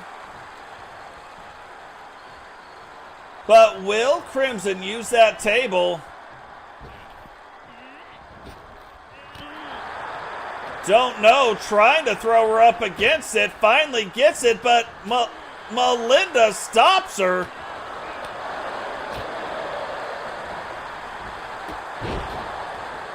And Becky knocks that table down. Melinda going over, stopping Becky from setting it up. And back and forth they go. Where they stop, nobody knows.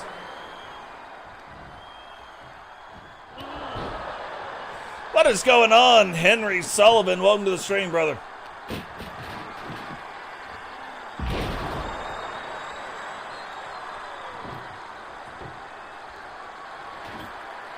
Nice. Welcome to the community on our Discord channel. Roscatios! And Melinda goes through the table. And then there were two. The next table will win the match. Now that is crazy. It didn't look like that was what Becky was going to do, but then kind of midway through it changes her mind a little bit and decides to go through it. Now both ladies on the outside of the ring, and you can see the height of Crimson absolutely plays a factor in how they are doing it. But no tables out and about right now. Right now, the only weapon that is out, besides all the dunnage from the tables, is that stop sign. And that stop sign getting dented by Rebecca Dawn's head.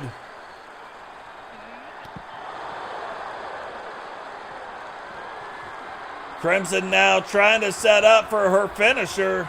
But remember, none of the finishers matter, but a huge choke slam on the outside of the ring on top of the stop sign. Which lady will be the first to go get a table and put that table in the ring? Becky now letting the rights go, hitting her with the bows. Home left, right on left, picking up your left. That is what was not happening. They were picking up their rights. Elbows right upside the head. I said elbows upside the head. And now Becky taking Crimson, throwing her into the ring. No tables. And it's hard. Look, she probably didn't even notice. She's like, hey, I don't see a table. I see a lot of dunnage in here, but I don't see an actual non-broken table in here. Now takes Crimson, picks her up, playing it up to the crowd, saying that, yeah, it should be done. But the only way out of this match is through a table.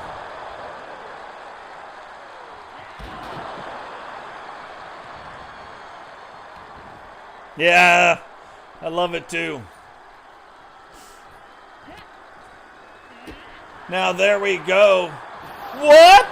You can see that blue mist now all over the face of Becky, and Crimson must have been carrying that blue mist in her mouth the entire time. So just let that sink in for a second. Let's see what we can do about the Discord link.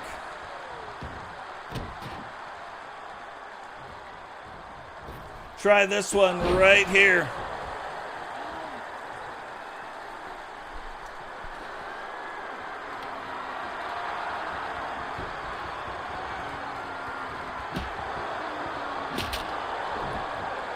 Now whacking her, giving her the old wackerdoodle. Breaking that, and here it comes. 6 minutes left in this match, and the final table being pulled out, but not being brought into the ring. It was like Crimson could tell that Becky was about to come back too. And now gonna try to meet her on the outside maybe, or grab that table. And this was kind of the problem before a little bit. However, I have seen it work itself out. So will it work itself out here on TV? She does it. She puts the table into the ring and then tries to catch her riding dirty. Instead, gets it reversed back around. And Becky has made the last 2 table eliminations. Can she make the final one? With Crimson 5 minutes remaining in the match. Is she going to end it right here?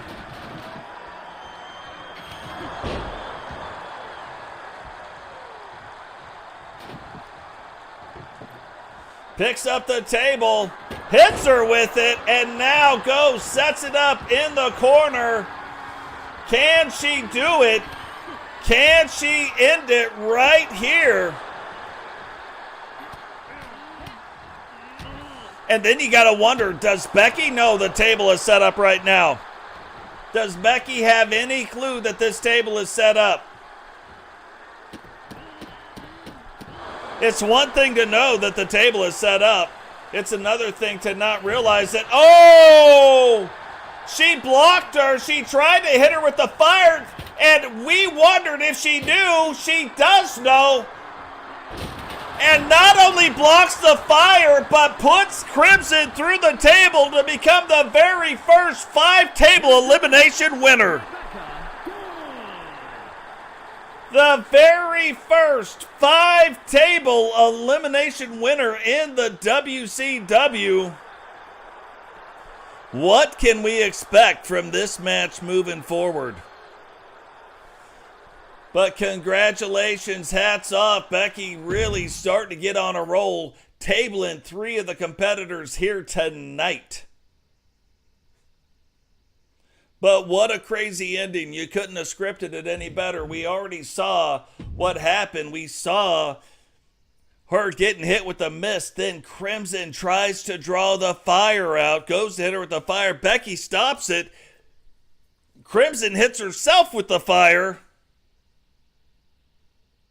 And then immediately tables her after Crimson is the one who sets up the table. Those matches are on another level.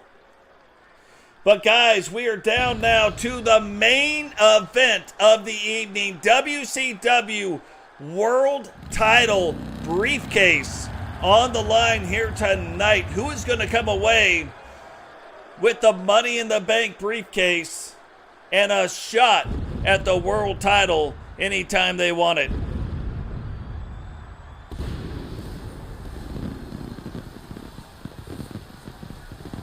That is what we're going to have to wait and see. Blaise McCoy recently getting on a roll as of late, and this is the thing I'm talking about, out of nowhere. The following contest is scheduled for one fall and is for the Money in the Bank contract. Making his way to the ring from London, England, weighing in at 311 pounds, the unrelenting GC Rock. But out of nowhere, all of a sudden, like it's like our big guys woke up and they're like, we're going to take over the WCW. Now, they're not in the same faction, they're not doing the same thing, but these guys are on another level right now, and they are coming for those title belts. Some of them winning title belts already. Digital Dogs winning a couple title belts and in line for some pretty big title shots coming up here. And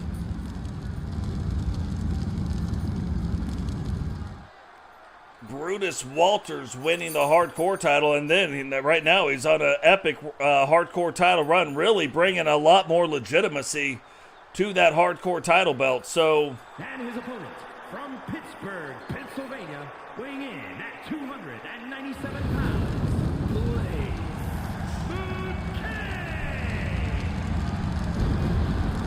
So guys, if you haven't done it already, we have got a lot of great content creators in the stream right now. Go check out R2K. Go check out Crushing Kelly's channel.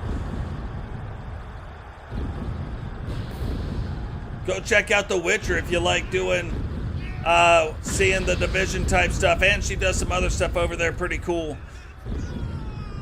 Go check out Prime Time. Go check out Blaise, who is in this match right here. Go check out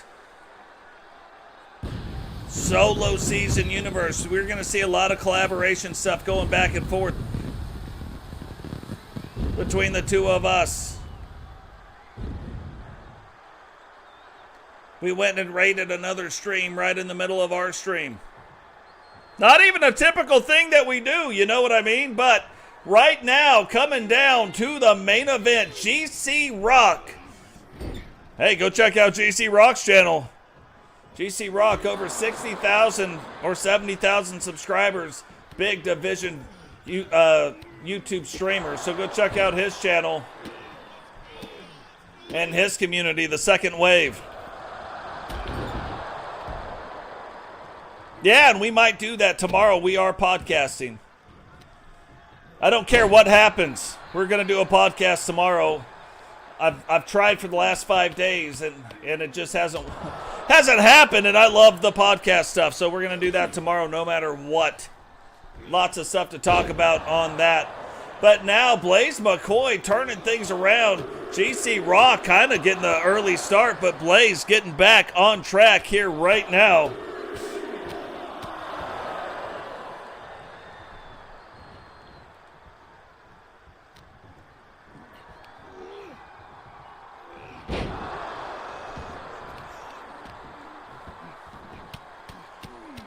Going down, hitting GC Rock in the head. But look, GC Rock wearing that helmet. I mean, don't get me wrong. You can still rattle some brains in there, but maybe not the best place to attack GC Rock. And GC Rock been a member of our Universe Mode since Season 1. So lots of people in the universe know GC Rock. Blaise, though, getting a shot at him here tonight. Money in the Bank briefcase for the WCW World Title contract on the line. GC Rock turning them around, and look, these two big guys.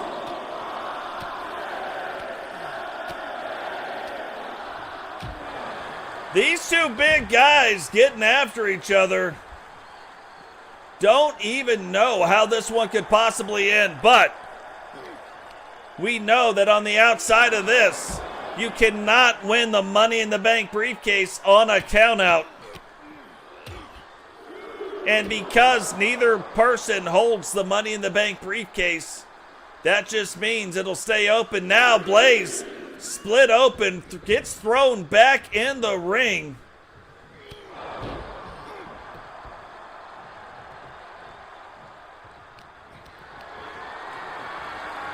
And GC Rock's got two different finishers too. He can either hit you with the Pebble Buster or the Rockopotamus. Blaise having the hook, line, and sinker.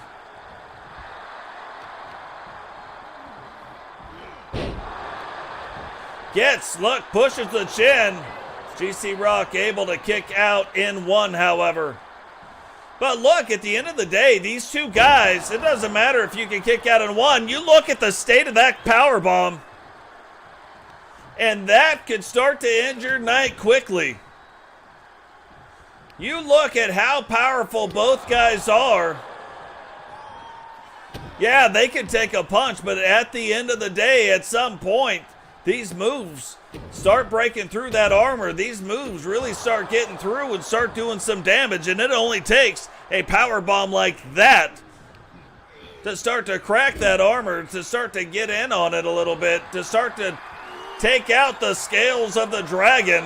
And look at that big power bomb into the turnbuckle. 1, 2, and just a second ago couldn't even get a 1 count, but Blaise already up to a 2 count on GC Rock. Looking like he is stalking his prey right here.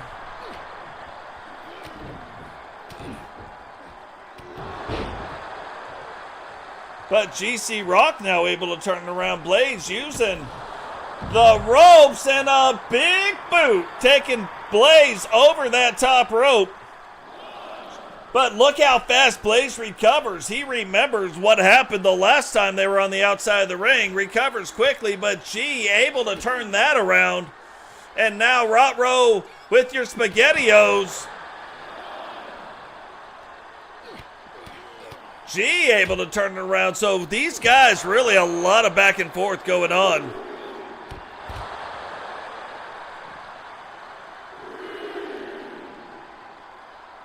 Yeah, too, when you sign up in the Discord, let me know.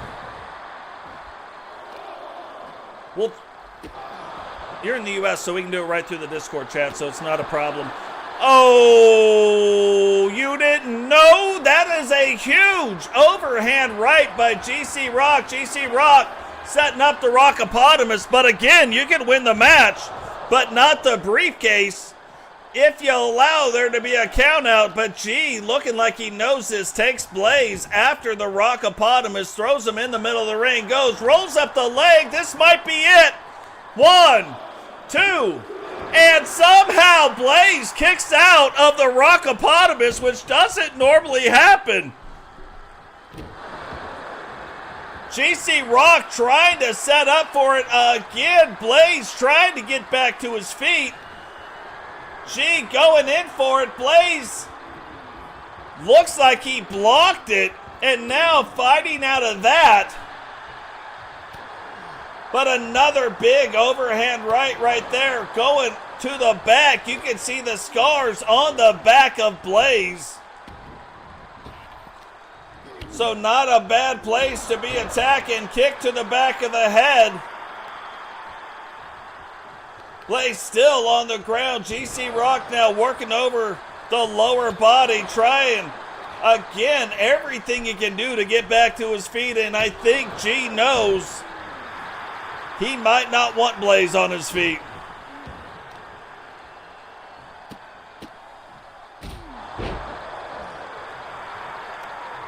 Now starting to play it up to the crowd a little bit more. Blaise trying to gather himself. G picks him up one more time and just throws him back down.